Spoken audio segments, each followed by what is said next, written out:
Hey, Centerpoint, it's Vince Blueball, your missions pastor. Welcome to another podcast of Continuing the Mission. I've been looking forward to today for quite some time. I have the pleasure of being with my little sister, Lauren Hartin, who runs Star Youth United, and we're going to talk about that ministry today. So welcome. Vince, it is truly an honor to be here with you. Awesome. So in addition to being you and Jay being in our Connect group, we're just buddies, right? Like That's right. Candy and I and you and Jay and Yes. the Hartins are just a sweet family. We love you guys very much. But I wanted to invite you on the podcast today so that we could talk about Star Youth United. But before we do that, let's assume that not everyone watching today knows who you and Jay and the kids are. So why don't you just give us an overview real quick of your family? Yeah, well, they are such a blessing to me. Jay and I, we have been married since 2011. Wow. And He's a saint. Yes, right. That's exactly right. He will agree with that. No, I'm just kidding. We met in law school, and so we have just this great shared point of when we met and a lot in common with the work we do in our profession as attorneys. And God has blessed us with two young kids, and so that's been a fun season of life as well. Yep. And the kids' names are? Lainey and CJ. And they're 7? 7 and 3. 3. Wow. Yes. That's amazing. Like I said, fun season. Yep. Yeah. And so Jay's an attorney with the state. That's correct. And you are an attorney, but your focus right now is being mom and wife. But on top of that is this ministry called Star Youth United. So let's talk about that a little bit. I think I want to begin with, if you can, just why this ministry in this field. Like, first off, tell our folks what Star Youth United is and what you're trying to do. Yeah, so it's been such a journey that God has brought Jay and me on. For me, it started before I even met Jay. And so this would have been back when I was in college, which has been a minute. Mm-hmm. It would have been the early 2000s. And this was when there was a lot of federal legislation that was first passed that had to do with human trafficking. And so that's when the concept really became trendy. And God just burdened my heart for that concept as only He can do. And so since then, my steps and my journey in education, law school, and then Jay coming alongside me has been, Lord, this is clearly something that you've called us to, standing in the gap for children. And so what does that look like? And I did not know at the beginning of the journey that it would be a path through the nonprofit world, but that's where God led me. And so, He's given us this amazing opportunity in the community where we live to incorporate and found Star Youth United, and we were able to focus on children primarily, and the issue of child trafficking, Sure. and what that looks like here in the River region. So why STAR? Like, I see STAR. What does that mean? Yeah, so it is an acronym. When I first when God sort of first began stirring my heart to begin nonprofits in this work, Jay and I, we live kind of out in the country a little bit, and on most nights you can look up in the sky and just see a lot of stars. And so God really drew my heart to a verse in Isaiah 40:26, and it talks about how God calls the stars out one by one by name, and He knows them, and not one of them is missing. And that is, He just really clearly tied that in my heart to these children who many times we don't even know where they all are or what they're going through, but He does, and that they are precious and dear to Him. And so that imagery of a star has been very important for us in this journey. But with Star Youth United, the STAR is an acronym, so it stands for Safety from Trafficking, Advocacy, and Restoration. And so these are some of the key, kind of pillars of the work that we want and that we want to do through STAR, and that we see the mission being a part of. Sure. Trafficking. It's a big thing. Yeah. We moved here from the Little Rock area. There's a ministry out there that we were involved with called Into the Light, doing a different form of ministry into trafficking than I think what you're focusing on, which is awesome because it's such a broad, when you say trafficking, it's this broad thing. And so it takes many ministries each with their own focus to kind of spread out across that spectrum. But I was amazed that in just even Little Rock, Arkansas, how much trafficking there was. Hundreds and hundreds of families every month that were impacted by trafficking there. Talk about that a little bit. Like, it's not just sex trafficking. Like, we always think of that, but sometimes it's labor trafficking. I mean, talk a little bit about the plague of trafficking, even as it relates to Alabama. Yeah, it's. I wish so much that we didn't even have to have this I know. discussion, right? Because It's it's terrible. it's such an evil topic, but it is the reality in our world. And so trafficking is difficult. It's a topic that most of us maybe don't fully understand because the dynamics are so complicated and complex. But yeah, you're right. There are many forms of trafficking. A lot of times we hear about sex trafficking in the media, in movies, many times not portrayed necessarily correctly. So we have to watch out for stereotypes. But yeah, we have sex trafficking there, but labor trafficking is actually the largest form of trafficking in the world. And those are the two primary. You have other types of trafficking as well. But the hard thing about this issue is that people we it helps us to hear numbers, right? Like we want to know what exactly are we talking about, what is it, how big is it, but the difficulty is that because it's a hidden crime, statistics can be tough to come by. Sure. The reality is no one person knows exactly how many people there are, because it's hidden and because not all the cases are obviously reported. But if for those who are interested, you can go to the United States government websites, the Department of Homeland Security, for example. So they will, what the numbers they give come from the United Nations International Labor Organization. And so their current number right now is about 27.6 million people that are trafficked in all forms. And that's worldwide at any one moment. That's amazing. So we don't know what the actual number is, but it's a lot, right? Like It's stupefying. Really. There's millions, right? Yeah, so I just got back from Moldova, seeing our friends Brian and Catherine Jones over there, and they work a lot with kids that are mainly in the adoption system or the foster care system in Moldova, which is very broken.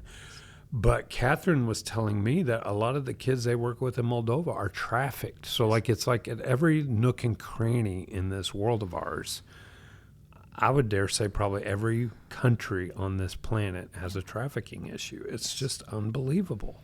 Yeah, I think that's safe to say. Every country, the U.S. government, while they don't necessarily say a certain number in our country, they do say that cases have been reported in every state. So we know it's every state, every country. And it's just, it's hard to kind of get our minds around that kind of number. But, beyond the how many people, and we haven't even talked about kids, how many kids are we talking? Usually you'll hear estimates between 100,000, 300,000 just in the United States each year. And again, we just have that broad range. We don't know the exact number.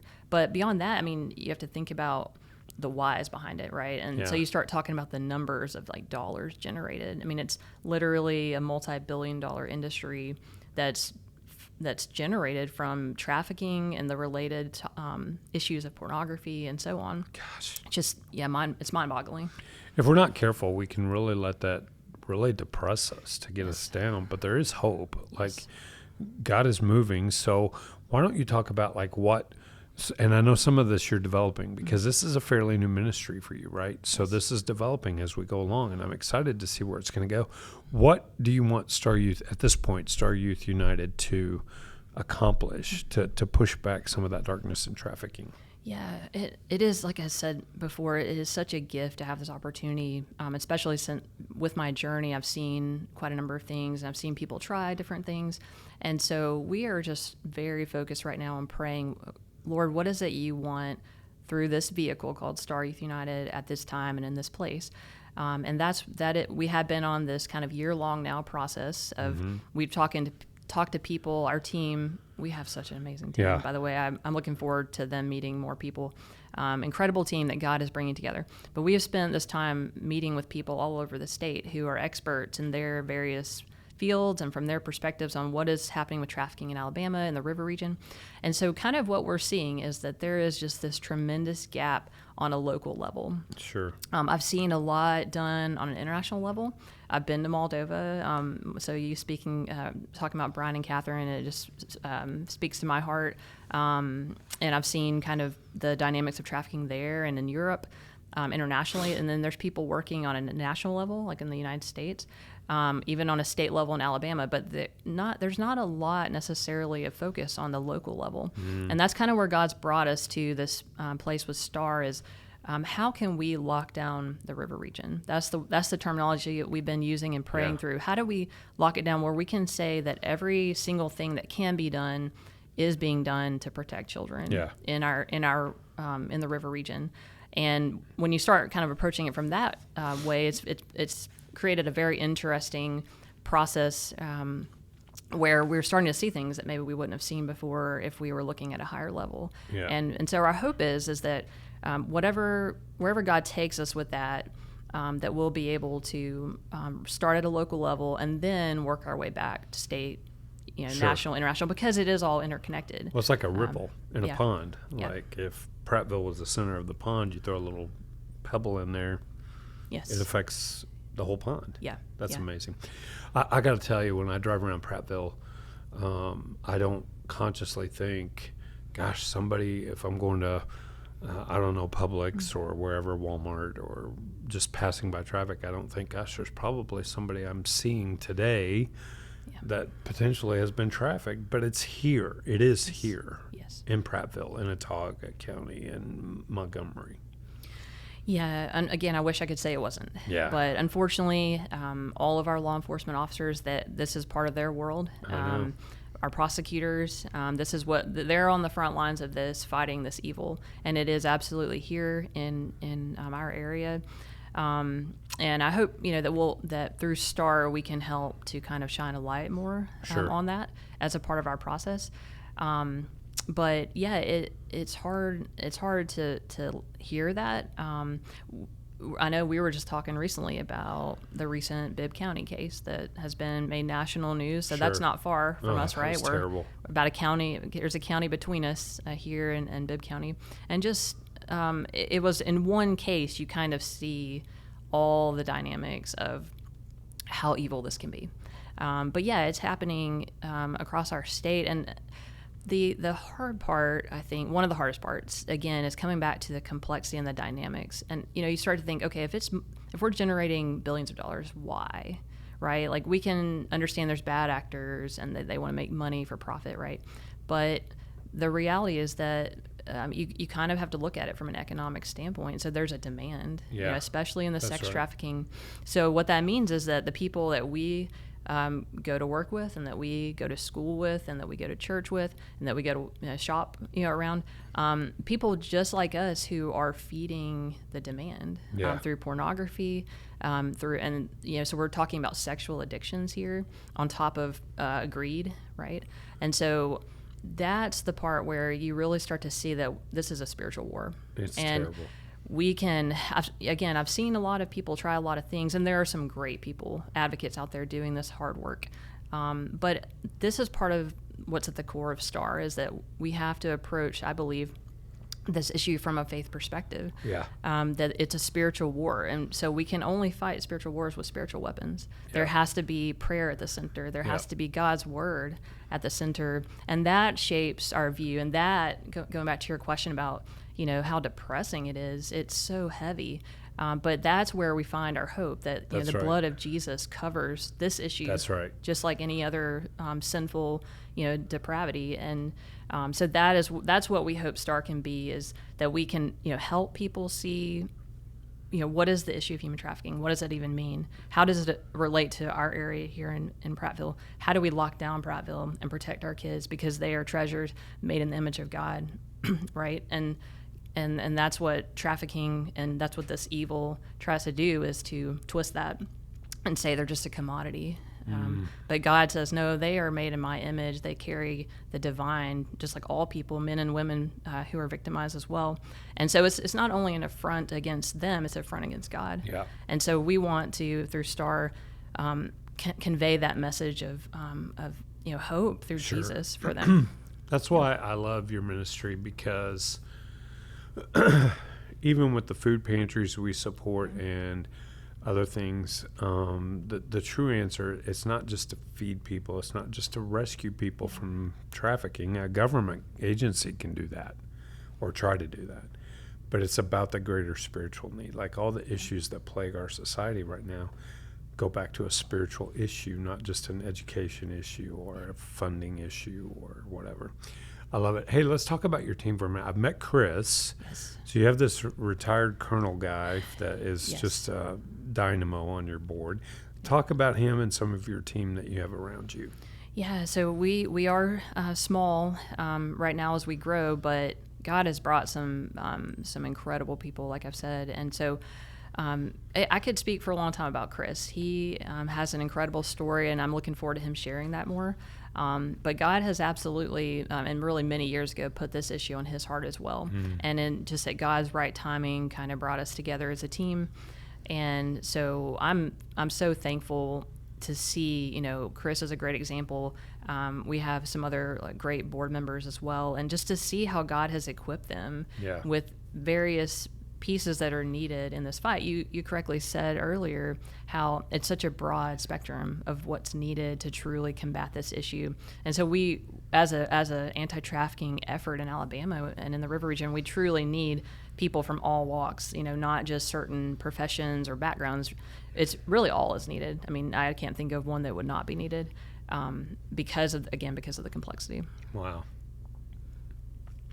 Well, that's something. All right, so I want to transition here as we kind of start thinking about heading towards the end of this session. I want to invite you to come back. As a matter of fact, I'm going to give you a homework assignment before we're done, because I want to have you come back and us unpack a little more of maybe helping our folks understand of if they're out in public and they see something, here are like 3 things that you might see that might indicate that someone's trafficked that you've run into.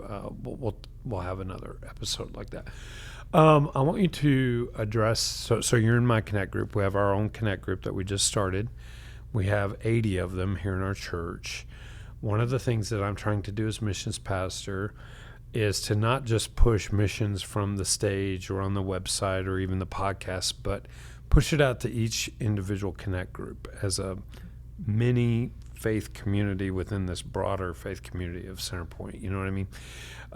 What would you say to our Connect groups, our Connect group leaders, of ways that they could help you in your mission? So I'm going to ask you to do something I know you're uncomfortable with, which is kind of promote yourself a little bit in your ministry. But what are some things that they can do to help? Yeah.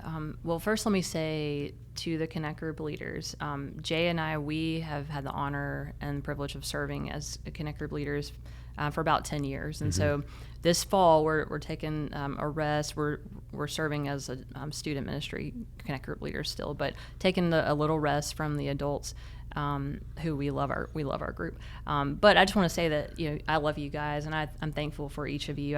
Jay and I know what it's like in those trenches. But here's what can be helpful for STAR. Number one, and y'all know this, pray. It's so interesting. I've been to so many trainings and so many conferences about this issue, and there's very few times where people talk about praying, And like I said, this is a spiritual war. And so if God's church is not on the front lines of praying, then what hope do we really have, right? We're in trouble. I mean, so I know that sounds like an easy thing to say, but it is so critical to combat the level of evil that we face with this issue, is to pray. Okay. And so if anyone's interested in, okay, Lauren, not even sure what this issue is about, that's why we're here. And so we want to invite them to reach out to us. I can send you a prayer guide. How would they do that? What's your website, your email? Yeah, so our website is www.staryouthunited.org. And a good email address to reach us initially is info, at staryouthunited.org, and we can get your email to the right person.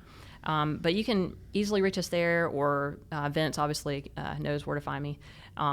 But we can send you a prayer guide if you're willing to do that. As we grow and develop, we're hoping to organize more prayer walks and that sort of opportunity in our area in the river region here. And so be on the lookout for those opportunities. So that would be the one big thing. Another thing I would say is just this idea of cultivating a heart of compassion. This issue, many times, we'll run into people who've been doing this work for a long time, and it's really easy to get jaded. It's really easy to feel, kind of that secondary trauma almost of what you witness.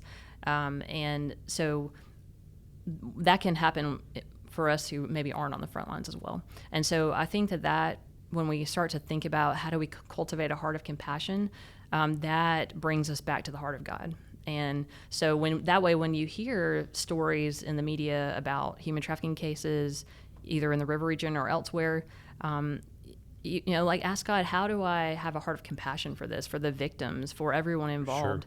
And he'll help that. And we're happy to talk more about that with anyone interested as well.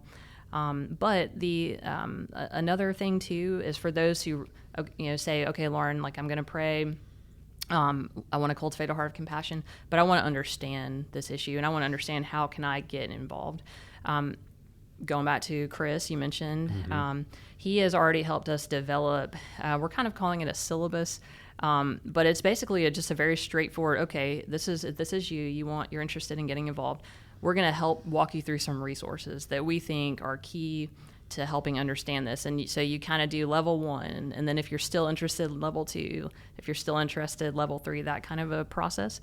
And it's nothing difficult. It's just a matter of, it's not for everyone. Not everyone can read these cases or read about the complexities and to kind of stomach it. Yeah. So we want to kind of help people walk through that, not just say, oh, good luck. Yeah. We understand, and that's very important to me and to our team, that we want to help shepherd people and help them we've learned some things through this process, and so we want to help protect hearts as well. I love it.